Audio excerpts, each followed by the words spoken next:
যদি আমাদের মামলা নরমাল মামলা, আমরা কিছুই জানি না, এরপরে রেখেছে এমন জায়গায় যে দুনিয়ায় আমরা কি কিছুই জানি না।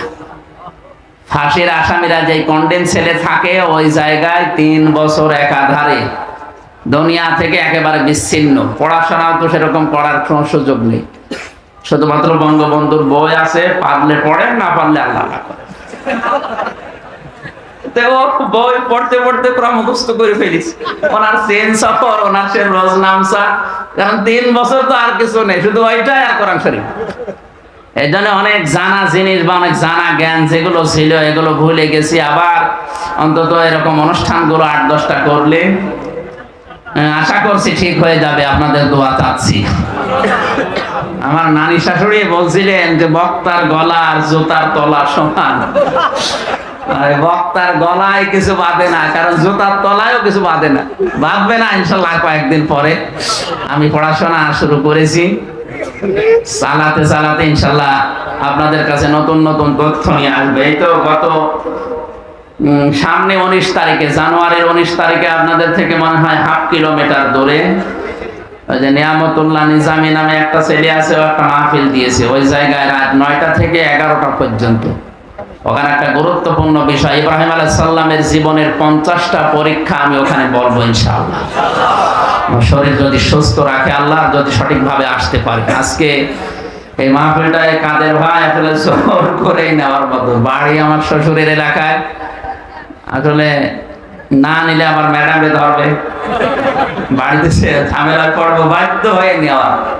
বলছি না, আধা ঘন্টা মতো একটু কথা সালাম বিনিময় করে আপনার ওই আসল মাহফিলে চলে যাবে। আপনারা আজকে অন্তত কিছু যেন মনে করেন না, আমি খুব অল্প সময় আরেকটা বোঝানোর চেষ্টা চালাচ্ছি। জবান খুলে আপনি একটু পড়েন, আউযু বিল্লাহি মিনাশ শাইতানির রাজিম।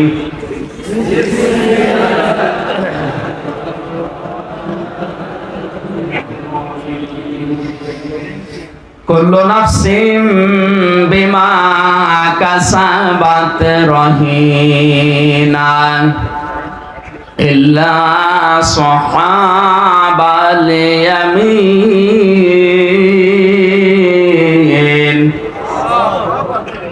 আল্লাহ পাক বলেন, দুনিয়াতে যে যে ধরনের কাজ করবে প্রতিটি মানুষকে তার কাজ অনুযায়ী পুরস্কার বা শাস্তি দেওয়া হবে। কেউ কারো জন্য কাজের জন্য অন্তত দায়ী না। এখান থেকে ছোট্ট একটা তথ্য আমি পেয়েছি। আজ বাংলাদেশে যে যে জায়গায় আছেন, অনেকে উপরের অর্ডার শুনে নিচের মানুষদের উপরে জুলুম অত্যাচার করে। এটা এই দেশে নেই, দুনিয়ার সব জায়গায় এটা চলছে। এই দেশে এখন দিন দিন বাড়ছে। বলে আমার কোনো দোষ নেই হুজুর, উপর থেকে অর্ডার। এই যে উপরের থেকে অর্ডার, এই কথা আপনি যতই বলেন না কেন, আপনার নিজের এই কাজের জন্য আপনি নিজেই দায়ী। হ্যাঁ, উপরে যিনি অর্ডার দিয়েছিলেন অন্যায় করার জন্য, এই অন্যায়ের জন্য সে দায়ী হবে, তার জন্য সে আলাদা বিষয়। কিন্তু এই কাজ করার জন্য যে গুনাহ হয়েছে, এটার জন্য আপনি দায়ী। কোরআনে কারিমে সূরা শূরা 42 নম্বর আয়াতটা আমার কাছে সবচাইতে ভয়ঙ্কর মনে হয়। ইন্নামাস সাবিলু আলাল্লাযীনা ইয়াযলিমুনান নাস ওয়া ইয়াবগুনা ফিল আরদি বিগাইরিল হক উলাইকা লাহুম আযাবুন আলীম। আল্লাহ পাক বলেন, আমি আল্লাহর অভিযোগ, আমি আল্লাহর মামলা, আমি আল্লাহ কেস করব তাদের বিরুদ্ধে যারা মানুষ হয়ে মানুষের উপরে জুলুম করছে, ভবিষ্যতেও করবে। কক্সবাজারবাসী এখানে আল্লাহ ইয়াসলিমুন আল মুসলিমুনা দেননি, দিয়েছেন ইয়াসলিমুন আন নাস। এটা মজারে বর্তমান, ভবিষ্যৎ, প্রেজেন্ট, ফিউচার। পৃথিবীতে যে কোনো মানুষের উপরে যদি কেউ জুলুম করে, তার অধিকার নষ্ট করে, ওই লোকটা তখন নিজেই আল্লাহর মামলার আসামি হয়ে যায়। আমরা জানি দুনিয়াতে যে যে ধরনের এই লোকটার মামলার বাদী যদি ওই রকম দুর্বল হয়, জেল থেকে বের হওয়া কোনো ব্যাপারই না। এই কথা বলছেন না? আপনার মামলার বাদী যদি হয় রাস্তার ফকির, জেলে যেতে দেরি, সকালে আপনি বের হয়ে যাবেন। মামলার বাদী যদি হয় আপনাদের এলাকার যিনি এমপি, বের হওয়া অত সহজ না। দেশের সর্বোচ্চ দায়িত্বে যিনি আছেন তিনি যদি মামলার বাদী হয়, আপনার বের হওয়া কিয়ামত। তামাম দুনিয়ার যিনি মালিক, মহান রব্বুল ইজ্জাত ওয়াল জালাল, তিনি নিজে জানিয়েছেন আমি মামলার বাদী। এই আয়াতটা পড়ার পরে আমার মনে হচ্ছে বাংলাদেশে এখন অনেকেই আল্লাহর মামলার আসামি। আপনাকে আমি থামার জন্য বলছি, থামেন। কার জন্য জুলুম করছেন মানুষের উপরে, মানুষের অধিকারগুলো নষ্ট করছেন, আপনি টের পাচ্ছেন। আমির হামজা মঞ্জু সাহেব যদি কিছু নাও বলে, আপনি কিন্তু আল্লাহর টার্গেট। কিয়ামতে যিনি নিজে বিচার করবেন, তিনি যদি মামলার বাদী হয়ে আপনার বিরুদ্ধে দাঁড়ায়, রায় তো তিনি দিবেন। আলাইসাল্লাহু বিআহকামিল হাকিমিন, আমি কি সব চাইতে বড় বিচারক না? কে বলছেন? আল্লাহ। এই জন্য একটু থামা দরকার আমাদের। প্রত্যেকেই তার নিজের কাজকর্মের জন্য সে নিজেই দায়ী। আল্লাহ তাআলা এর আগে থেকে কিছু আলোচনা করতে করতে হঠাৎ করে আলোচনার ধরন পাল্টিয়ে ফেলেছেন। ইল্লা আসহাবাল ইয়ামিনি ফি জান্নাতি ইয়াতাসাআলুন, তবে ডানপন্থী যারা, তারা বাদ দিয়ে। এখানে একটা লক্ষণীয় বিষয়, আল্লাহ পাক কিন্তু ডানপন্থীদের কথা এই আমল কাজ কারবার করার পর পরে জানিয়েছেন। কোরআন শরীফ পড়ে আমি যতটুকু পেয়েছি, আল্লাহ পাক সব চাইতে বেশি খুশি থাকেন, সঙ্গে থাকেন ডানপন্থী যারা, তাদের সাথে। দুর্ভাগ্য হলেও সত্য, বাংলাদেশে অনেকে এখন নিজেকে বামপন্থী বলে ঘোষণা দিয়ে আনন্দ পাচ্ছে। বামপন্থী যারা, এরা টাটকা নির্ভেজাল শয়তান। আমরা ডানপন্থী না বামপন্থী? ডানপন্থী কারা দেখি? লিল্লাহি তাকবীর।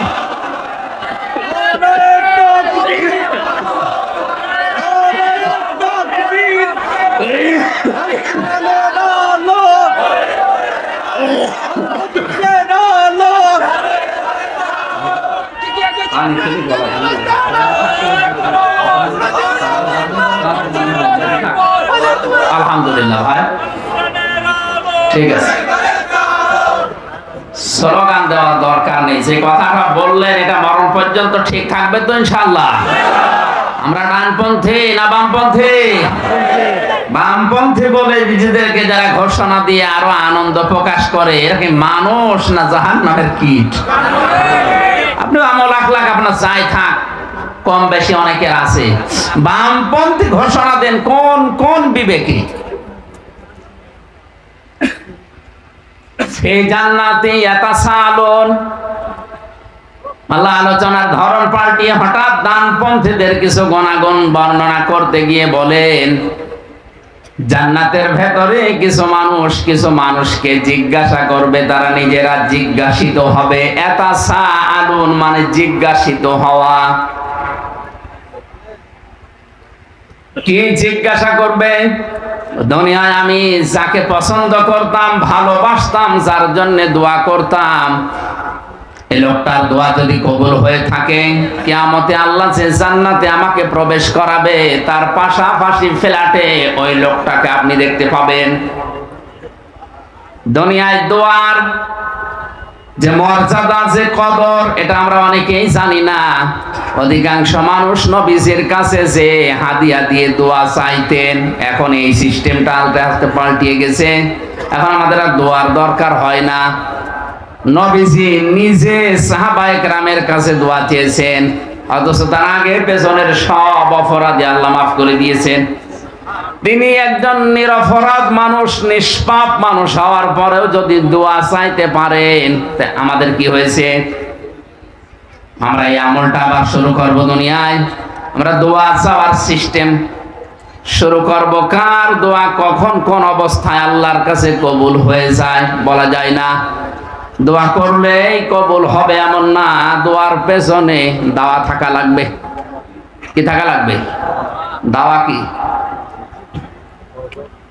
মুসা আলাইহিস সালামের জামানার কথা আমি হাদিসে পড়েছি। তিনি দোয়া করেছিলেন, রব্বুল আলামিন আমার সাথে যে লোকটা জান্নাতে থাকবে, আমি তো দোয়া করি মাঝে মাঝে যে আমার সাথে জান্নাতে তুমি একজন সাথী দিও, সেই লোকটাকে যদি কবুল করে থাকো আমার একটু দেখাও। আল্লাহ পাক বলেন, মুসা তোমার সাথে জান্নাতে যে লোকটা থাকবে সাথী হয়ে, সেটা সেরকম দামি মানুষ না, ওই লোকটা একটা কসাই। কি? গোশত বিক্রি করে। তিনি একটু আবেগপূর্ণ মানুষ ছিলেন, কথা শুনলে খালি প্রশ্ন করতেন। ডাক দিয়ে বলে, রব্বুল আলামিন তুমি আর লোক পেলি না, কসাইয়ের নাম বললে। কি এমন কাজ করে কসাই? আল্লাহ পাক বলেন, মুসা তুমি নিজে যাও, দেখো তার কাজ কারবার কেমন। বাজারে গিয়ে দেখলেন এক কোনায় গোশত বিক্রি করছে এক কসাই। গোশতের সুন্দর সুন্দর যে রানগুলো কলিজা এক জায়গায় রেখে বাকিগুলো বিক্রি করার পর ওগুলো বাড়িতে নিয়ে যাবেন। মুসা নবী পেছন দিয়ে ডাক দিয়ে বললেন, আল্লাহর বান্দা আমি আপনার বাড়ির মেহমান হতে চাই, রাজি আছেন? চলেন। বাড়িতে নিয়ে বসালেন, ঝোপড়ি থেকে কি যেন পারলেন, নিজের হাতে গোশতগুলো রান্না করে ওই মহিলার মুখে তুলে তুলে দিলেন।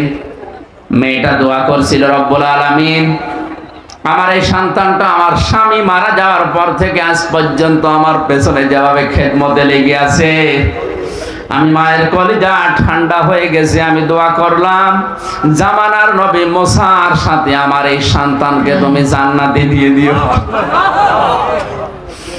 আল্লাহর নবী জানিয়েছেন, মা বাবা যদি মুখ থেকে সত্যি কিছু বের করে, ওটা সঙ্গে সঙ্গে আরশে পৌঁছিয়ে যায়।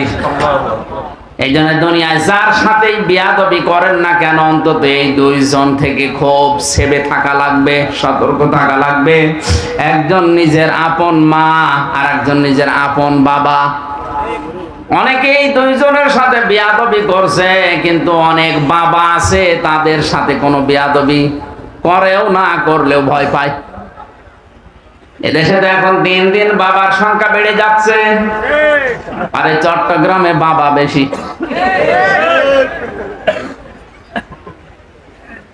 কোরআনে কারিমে আল্লাহ যেই মা বাবার নাম দিয়েছেন ওইটা কিন্তু নিজের আপন মা বাবা। ওরা কোরআনে কয়েক জায়গায় আল্লাহ জানিয়েছেন, ওয়াসাইনাল ইনসানা বিওয়ালিদাইহি ইহসানা। আল্লাহ পাক বলেন, আমি দুনিয়ার সব মানুষকে নির্দেশ দিয়েছি, উপদেশ দিয়েছি, নসিহত করেছি, তারা যেন তার মা বাবার সাথে ভালো আচরণ করে।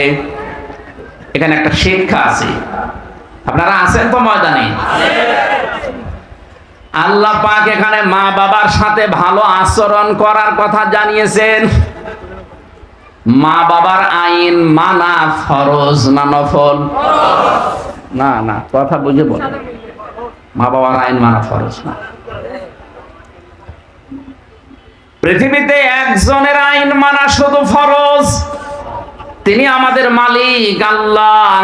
আর তার মাধ্যমে, তিনি যার মাধ্যমে আমাদেরকে শরীয়ত দিয়েছেন মুহাম্মদুর রাসূলুল্লাহ, তার নির্দেশ কিছু কিছু আমাদের জন্য মানা নবুয়ত পাওয়ার পর থেকে মৃত্যু পর্যন্ত এই 23 বছর মানা ফরজ। আপনি উল্টা পাল্টা বাইরে ছড়াবেন না যে আমি নবীকে মানিনি, নবীকে ছোট করেছি, তা না। নবীজির জীবনের 23 থেকে 40 থেকে 63, এই কয় বছর? এই 23 বছরের সব কিছু মানা আমরা উম্মত দাবি করলে ফরজ। আর এর আগে তিনি যে কাজ কারবার করেছিলেন, এই কাজগুলো আপনি যদি নাও মানেন আপনার ফরজ না। হেল্পফুল ফজল নামে একটা সংগঠন গঠন করেছিলেন 17 বছর বয়সে। এখন যদি কেউ এই সংগঠন না করে, সে কি কাফের হয়ে যাবে? আমরা জানি এই 17 থেকে 40-23 বছর, এই 23টা বছর তিনি অনেক কাজ কারবার দুনিয়ায় করেছিলেন, কিন্তু তার শত্রু উল্লেখযোগ্য আমরা সেরকম পাইনি। এমনকি সিরাত ইবনে হিশামের ভেতরে পেয়েছি। মেহমান এসেছে। সুবহানাল্লাহ আলহামদুলিল্লাহ।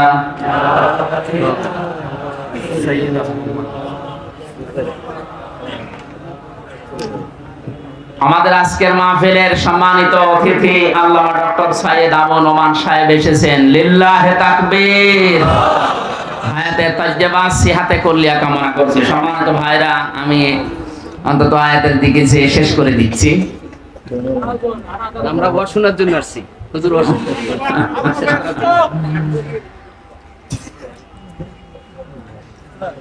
তাহলে আল্লাহর আইন মানা ফরজ, রাসূলের কি চা লাগবে না, দিলে মানুষ ডিস্টার্ব করতে থাকতো কোনো দিয়ে।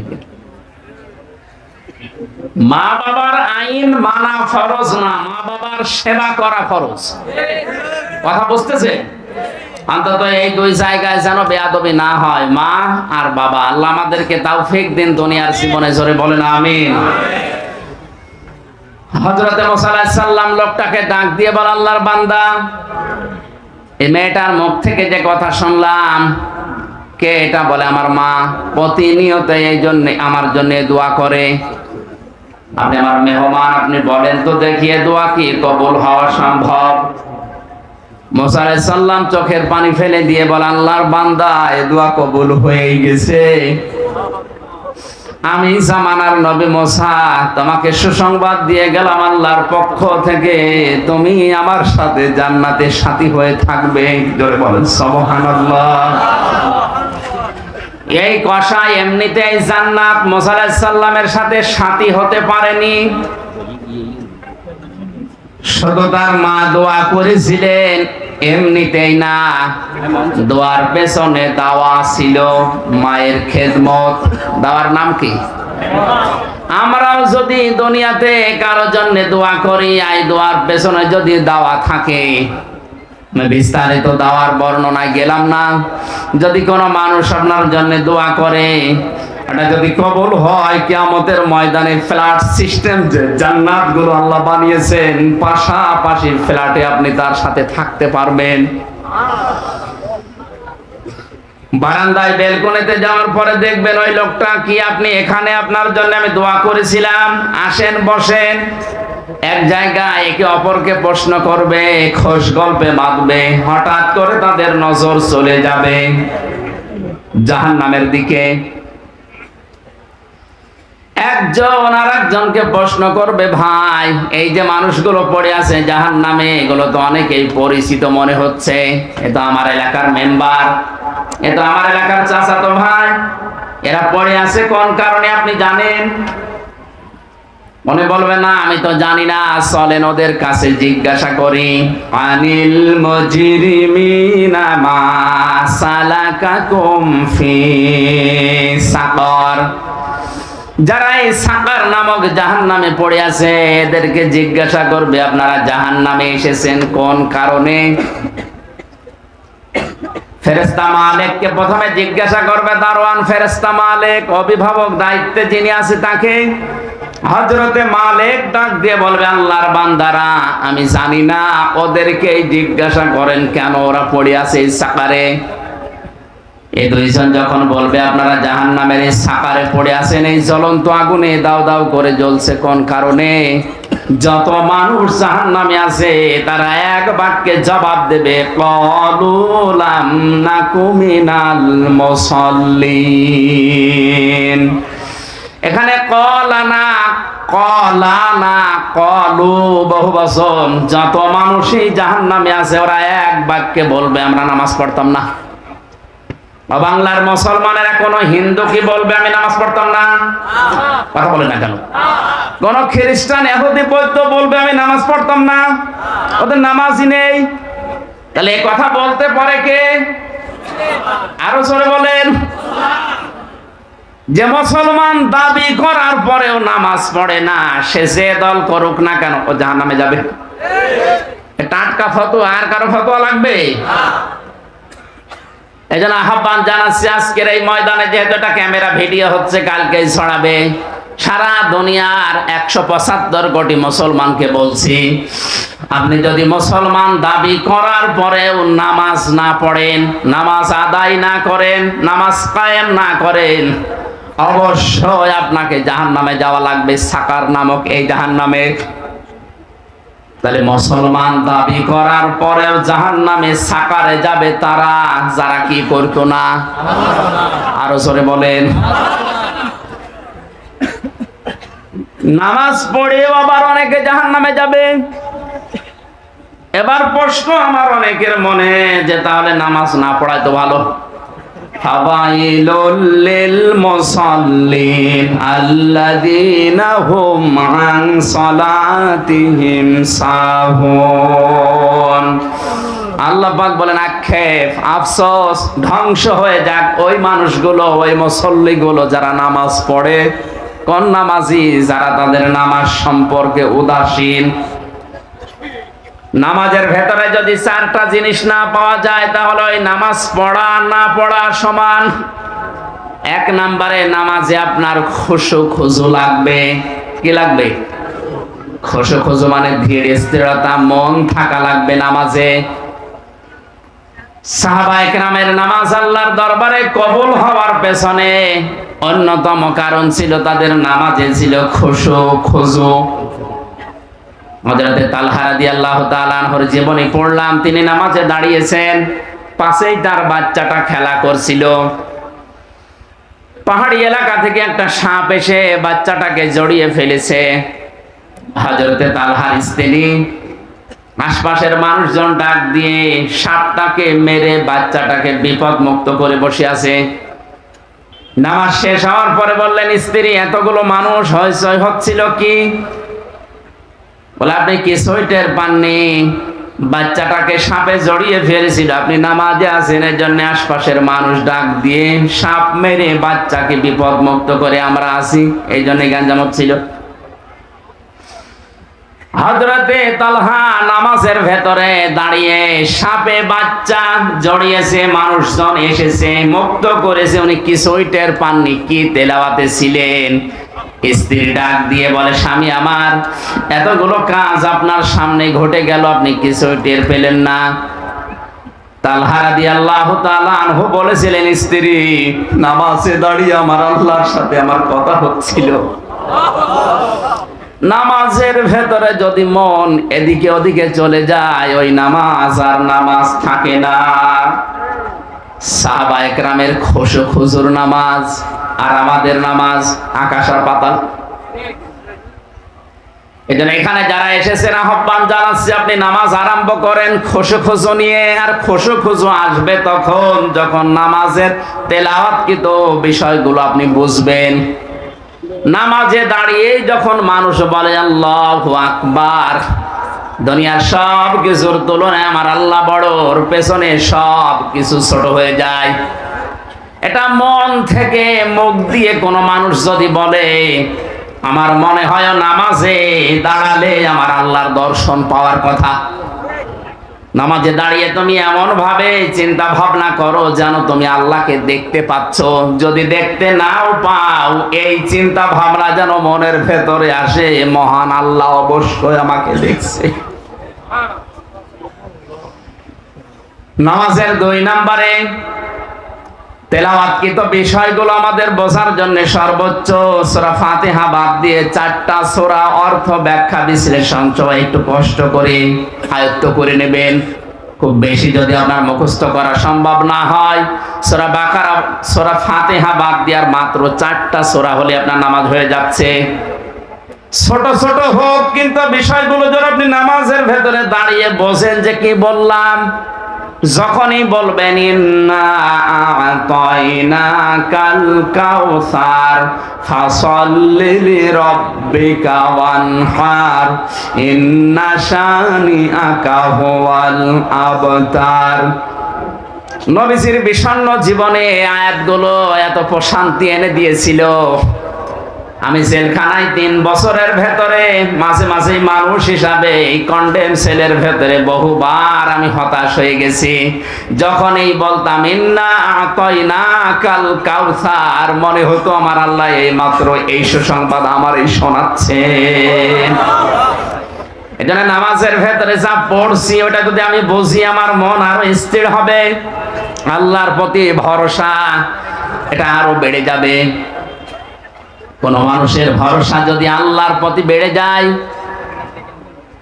আজকে আসার সময় পড়ছিলাম, কোন মানুষ যদি মনের অশান্তিও এ কথা বারবার বলতে থাকে, হাসবুনাল্লাহু নি'মাল ওয়াকিল নি'মাল মাওলা ওয়া নি'মান নাসির, মনের অশান্তিও যদি কেউ বলে আল্লাহ আমার জন্য যথেষ্ট, মহান আল্লাহ এই লোকটা জানে না কি জন্য বলেছে, কিন্তু আল্লাহ তার ফেরেশতাদের নিয়ে এই লোকটা সম্পর্কে গর্ব করে। জোরে বলেন আল্লাহু আকবার। এজন্য আল্লাহর উপরে ভরসা বিপদে পড়লে আমাদের বাড়ে, আমাদের ভরসাটা আরো বেশি বাড়ানো দরকার। আমি কথা বলছিলাম, নামাজ আদায় করে অনেক মানুষ জাহান্নামে যাবে, তার অন্যতম তারা যারা সাহুন, নামাজ সম্পর্কে উদাসীন, খুশু নেই, নামাজের ভেতরে কি পড়ে এটা বোঝে না, নামাজ যে শিক্ষা দিতে চায় ওটা তার প্র্যাকটিক্যাল লাইফে নিয়ে যায় না। এ মানুষগুলো নামাজ পড়ার পরেও ধ্বংস হয়ে যাবে আল্লাহর ভাষায়। জোরে বলেন নাউজুবিল্লাহ। তাহলে প্রথম নাম্বারে যারা বলছে আমরা নামাজ পড়তাম না, নামাজ পড়লে এগুলো আমাদের ছিল না, এজন্য নামাজ পড়া না পড়া তাদের জন্য যেহেতু সমান, সুতরাং আমরা মুসলিম দাবি করছি যারা, যাই করেন না কেন অন্তত ফরজ নামাজগুলো আপনি ছাড়বেন না, তাহলে আল্লাহর জিম্মা থেকে, আল্লাহর আয়ত্ত থেকে আপনাকে আল্লাহ বের করে দেবে। আর আল্লাহর দায়িত্ব থেকে কোন বান্দা বান্দি যদি বের হয়ে যায়, ওই 1 সেকেন্ড অন্তত চলার কথা না। চলতে গিয়ে হঠাৎ পা পিছলিয়ে বা পা বাঁকা হয়ে পড়ে গেলেন, পা ভেঙে গেল, আল্লাহর দায়িত্ব ছাড়া 1 সেকেন্ডও সুস্থ থাকাও সম্ভব না। অথচ ফরজ নামাজ যদি কেউ ছেড়ে দেয়, আল্লাহ পাক বলেন ওর দায়িত্ব আমি আল্লাহ ছেড়ে দেই। জোরে বলেন নাউজুবিল্লাহ।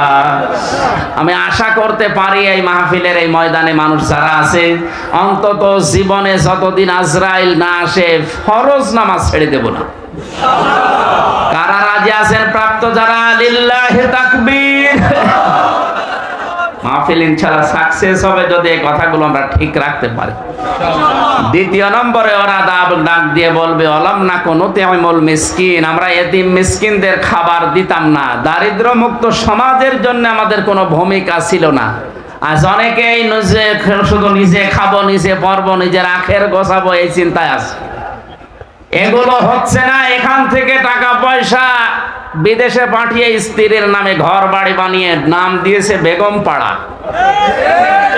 অথচ যারা নিজের শুধু খেয়ে পরে বাঁচবো, অন্যের চিন্তা ভাবনা মানুষের মাথায় নেই, এই মানুষগুলো মুসলমান দাবি করার পরেও জাহান্নামে যাবে।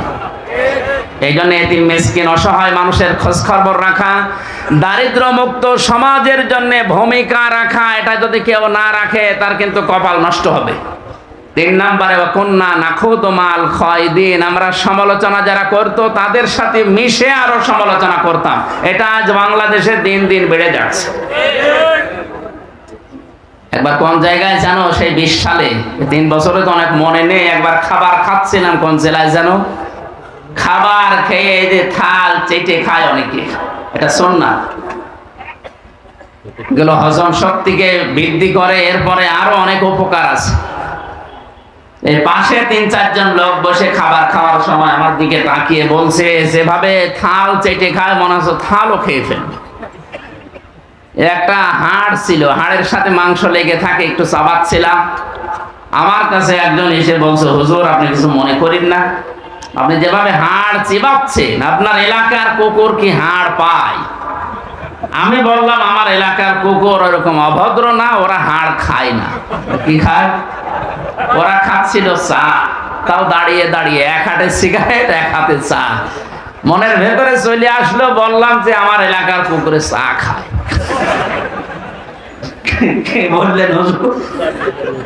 মানে আমাদের কথাগুলো ওদের ভালোও লাগে না, সহ্য করতে পারে না, কি করে ভুল ধরা যায়, সমালোচনা করা যায়, সব সময় থাকে এই ধান্দা। এই জন্য সমালোচনা বন্ধ হওয়া দরকার, বিশেষ করে আলেমদের। আজ তো যত দোষ সব আলেমদের। আমার নামে যে দোষ দিয়ে 3টা বছর ফাঁসির কন্ডেম ছেলে আপনি বিনা কারণে আটকে রাখলেন, কিয়ামতে আপনি কি জবাব দেবেন? এই নিচ থেকে উপর পর্যন্ত যারা জড়িত ছিল, টপ টু বটন, কেউ মাফ পাবে না যদি আমি মাফ না করি। কারণ এটা আমার হক, এটা হক করলেন, এটা হক করলে এবার আমার হক। এটা নষ্ট করেছেন আপনি, আমার স্ত্রী, আমার সন্তানাদি, আমার মা বাবা, এদেরকেও কষ্ট ফেলেছেন। অথচ মামলা দিয়েছে কি, যে তরবারি সাকিব নামে একটা লোক, এই 20-22 বছর বয়স, ও মাঠে কাজ করে, সিরাজগঞ্জে বাড়ি, ধান কাটে। ওই কাঁচি নিয়ে ছাদে, বাসের ছাদে উঠে সিরাজগঞ্জ থেকে ঢাকা এসে গাবতলী নেমে ওখান থেকে সিএনজিতে এই সংসদ ভবনের সামনে এসে রাস্তার সামনে ঘুরছিল। পুলিশ ধরে বলছে, "এই, কি করিস এখানে?" বলছে, "সংসদ ভেঙে ফেলবো।" সংসদ ভেঙে ফেলবো মানে কি দিয়ে? বলে, "এই যে কাঁচি, ওইটার নাম দিয়েছে তরবারি। তুই এই কাঁচি দিয়ে বা তরবারি দিয়ে সংসদ ভেঙে ফেলবি, তুই এই পালি কোথায়?" বলছে, "আমির হামজা হুজুর আর মুফতি হারুন ইসহাক, এরপরে মাহমুদুল হাসান, এদের নাম, এদের কথা শুনে আমি উদ্বুদ্ধ হয়ে এসেছি সংসদ ভাঙতে কাঁচি নিয়ে। এই মামলায় আমারে ধরে 3 বছর আটকে রেখেছে।" শয়তান পর্যন্ত বিশ্বাস করবে, কারণ কাঁচি দিয়ে সংসদ ভাঙা যায়? বোম মারলে ওড়ে না, আর কাঁচি দিয়ে সংসদ ভেঙে ফেলবে। কোথাকার পানি কোন জায়গায় গড়িয়েছে বল? সমালোচনা করতে করতে যেমন জায়গায় আমাদেরকে নামিয়ে দিয়েছে, আমাদের নামও আজ পাল্টিয়ে দিচ্ছে। অনেক আলেমের নাম এখন পাল্টিয়ে দিয়েছে তেতুল হুজুর। এই নাম কি আলেমদের ছিল? তেতুল হুজুর এ শব্দ কোন মেধা থেকে এসেছে আপনি টের পাচ্ছেন? ছোটখাটো মাথা থেকে এটা আসে না। কওমি মাদ্রাসাগুলোকে বিষ বৃক্ষ বলে এরা নাম দিয়েছে। যেখান থেকে সেখান থেকে এই শব্দগুলো বের হয় না, এ বের হওয়ার অনেক বড় বড় মাথা কাজ করছে। সুতরাং এই সমালোচনা যারা করে, এরা আবার হজ করে আসে, ওমরা করে আসে, হজ করতে যাওয়ার সময়ও বিড়ি টানতেছে। আমি সাবধান করছি, আপনারা সমালোচনা বন্ধ করেন, নয়তো মুসলমান দাবি করার পরও নাম যদিও আপনার মুসলমানের, আপনি কিন্তু সাকারে যাবেন, জাহান্নামে। ওরা বলবে আমরা কিয়ামত বিশ্বাস করতাম না, মিথ্যা মনে করতাম। হঠাৎ করে আমাদের কাছে মরণ চলে এসেছে।